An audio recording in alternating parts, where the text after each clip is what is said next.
WBCS মেনের result বেরোনোর পর তোমাদের যে প্রাথমিক আনন্দটা হয়, কিছুক্ষণের মধ্যে নিমেষেই সেটা একটু ফ্যাকাশে হয়ে যায়। কারণ ডিজিটাল মিডিয়ার দৌলতে খুব তাড়াতাড়ি জানতে পেরে যাও পার্সোনালিটি টেস্টে কি কি করতে হবে, বিভিন্ন র্যাঙ্কার্সদের ইনপুট, এডুকেটরসদের গাইডেন্স, উইকিপিডিয়া, গুগল সার্চ করে যা জানো, তাতে করে বুঝতে পারো যে সেলফ ইম্পোজ যে টার্গেটটা ঠিক করলে এবং ইন্টারভিউয়ের ডেট অনুযায়ী যে সময় তোমার হাতে আছে, এই দুইয়ের মধ্যে কোনো প্যারিটি নেই। খুব স্বাভাবিকভাবে আনন্দটা আস্তে আস্তে একটা ফ্যাকাশে হতে শুরু করে এবং প্যানিকে কনভার্ট হয়।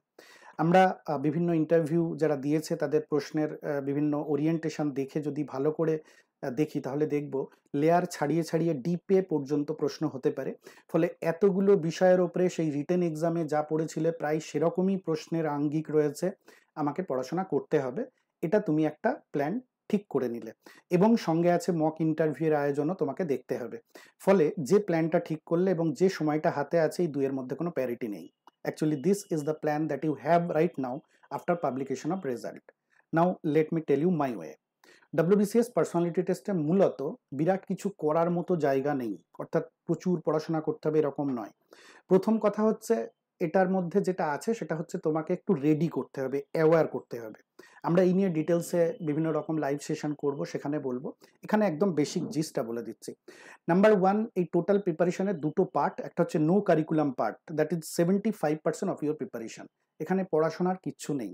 নাম্বার টু হচ্ছে কো কারিকুলাম পার্ট, সামান্য কিছু পড়াশোনা বলতে পারো, বা নিজের যে পড়াশোনা আছে সেটাকে স্ক্রোল করা বলতে পারো, দ্যাট ইজ রেসপন্সিবল 25% অনলি। এবং একটা পার্ট রয়েছে যেটা ফোকাস, যেটা টোটালি পার্টের একটা প্রোগ্রামিং। আস্তে আস্তে সেটা আমাদেরকে খেয়াল রাখতে হবে। অ্যান্ড টোটাল যে অংশগুলো, এই কম্পোনেন্টগুলো রয়েছে, সেগুলো মনে রাখার সোজার জন্য, that is easy to remember, SI কি: systematic readiness, integrated awareness, knowledge recollection, evaluative assessment, U in the center. Systematic awareness, এটাকে বলে রিভার্স ইঞ্জিনিয়ারিং। লাস্টে যেটা করব বা করলে হয়ে যায় সেটা দিয়ে আমরা শুরু করব। ইজি, কিন্তু আমাদেরকে সাইকোলজিক্যালি একটা আলাদা কনফিডেন্সের জায়গায় রেখে দেবে। নাম্বার ওয়ান হচ্ছে সিস্টেমেটিক রেডিনেসে আমরা কি করব, ডকুমেন্টসগুলো রেডি করে নেব যা নিয়ে যেতে হবে। অ্যাটায়ার কি পরবো, কি ড্রেস পরবো, কি শু পরবো, সেগুলো ঠিক করে নেব। সেলফ কেয়ার, জার্নি আমি কিভাবে পৌঁছাবো, যদি দূরের হয় আমার কোথায় অ্যাকোমোডেশন হবে, এই জিনিসগুলোকে ফার্স্ট আমি এনশিওর করে রাখবো। নেক্সট পার্ট হচ্ছে ইন্টিগ্রেটেড অ্যাওয়ারনেস। আমি দুটো শব্দকেই চয়ন করেছি অত্যন্ত সচেতনভাবে। অ্যাওয়ারনেস এটা পড়াশোনার বিষয় নয়, সচেতন থাকার বিষয়।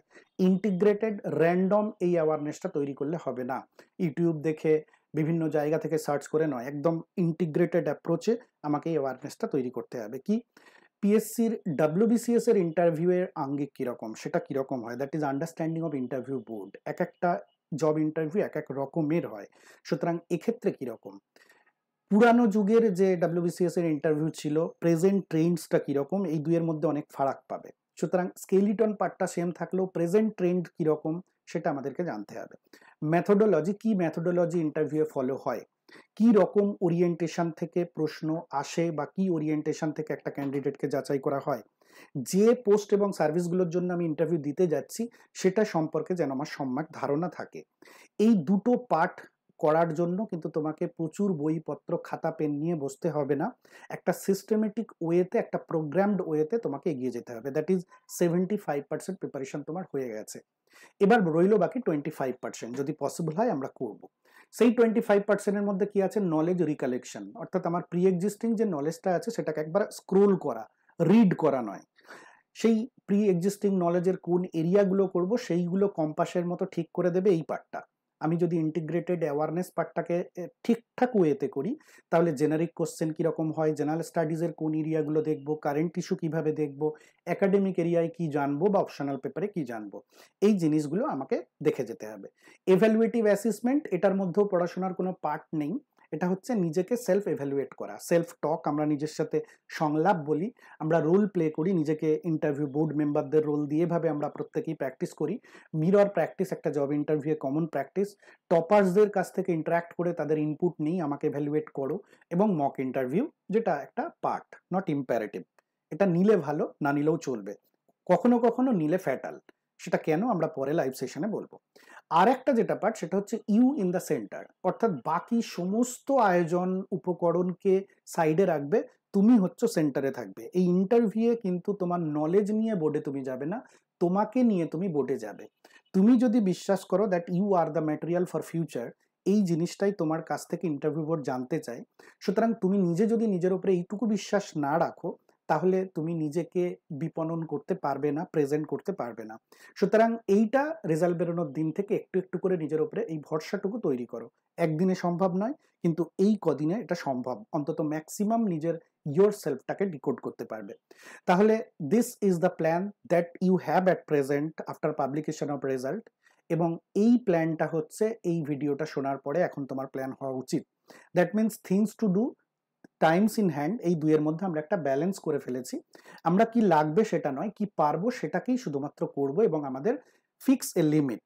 আমরা একটা huge target, self impose target নিজেকে দিলাম, তারপর সেটা অ্যাচিভ করতে পারলাম না।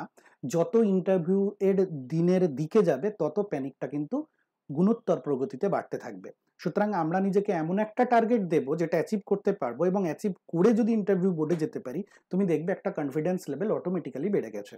সুতরাং এটাকে আমরা এক্সিকিউট করবো এসআই ক্লাসেসে। কিরকম? এসআই ক্লাসেসে আমরা একটা সিঙ্গেল পিডিএফ তোমাদেরকে দেবো, যেখানে পুরোটা একটা চেকলিস্টের মতো দেওয়া আছে। নো কারিকুলাম এবং কো কারিকুলাম পার্টের বোথ অংশ, এই দুটো অংশই এর মধ্যে কভার করা রয়েছে। এর বাইরে আর কিচ্ছু করতে হবে না, সমস্তটাই তোমাকে একটা হট টু ডুর একটা লিস্ট এখানে দেওয়া আছে। আর এই জিনিসটাকে আমরা এক্সিকিউট করব আমরা কতগুলো সেশনসের মাধ্যমে, অনলাইন সেশন এবং লাস্টে মক ইন্টারভিউ। এই সেশনগুলো প্রত্যেকটা স্পেসিফিক এরিয়া, প্রত্যেকটা স্পেসিফিক টপিক ধরে আমরা করব। যে জিনিসগুলো নলেজ রিকালেকশনের পার্ট বা ইন্টিগ্রেটেড অ্যাওয়ারনেসের পার্ট, সেগুলো আলাদা আলাদা টপিকে ভাগ করা রয়েছে। যারা রেলিভেন্ট পার্সোনালিটিস বা যারা রেলিভেন্ট পার্সন এই ফিল্ডে, তাদেরকে নিয়ে আমরা এই সেশনগুলো করব। সেখান থেকে খুব মেদহীন ছোট ছোট যে আলোচনাগুলো থাকবে, সেই আলোচনার মধ্যেও তুমি খানিকটা কাঁচি করে, টেলর করে, কাস্টমাইজ করে নিজের পার্সপেক্টিভে যদি ফিট করাতে পারো, তাহলে দেখবে তোমার সমস্ত কনফিউশন ইন্টারভিউ ডেটের আগে একটা কনক্লুশন পেয়ে গেছো। কনফিউশন থেকে একটা কনক্লুশনে ট্রান্সফরমেশন তোমার হয়ে গেছে। এই টোটাল সেশনটাতে তোমরা জয়েন করবে কিভাবে? প্রাথমিকভাবে তোমার অ্যাডমিট কার্ডটা এই নাম্বারে হোয়াটসঅ্যাপ করবে। যদি অলরেডি করে থাকো, তাহলে নিচে ডেসক্রিপশন বক্সে একটা গুগল ফর্মের লিঙ্ক দেওয়া আছে, সেই গুগল ফর্মের লিঙ্কটাতে যাবে, গিয়ে ওটাকে ফিল আপ করে জমা দেবে। এবং তারপরে আমাদের যে যে প্রসঙ্গগুলো বললাম, সেগুলোই আমরা এই সেশনের মাধ্যমে আলোচনা করব। সুতরাং বাকি কথা আমাদের সেশনগুলোতে হবে। সকলের জন্য আগাম শুভেচ্ছা রইল।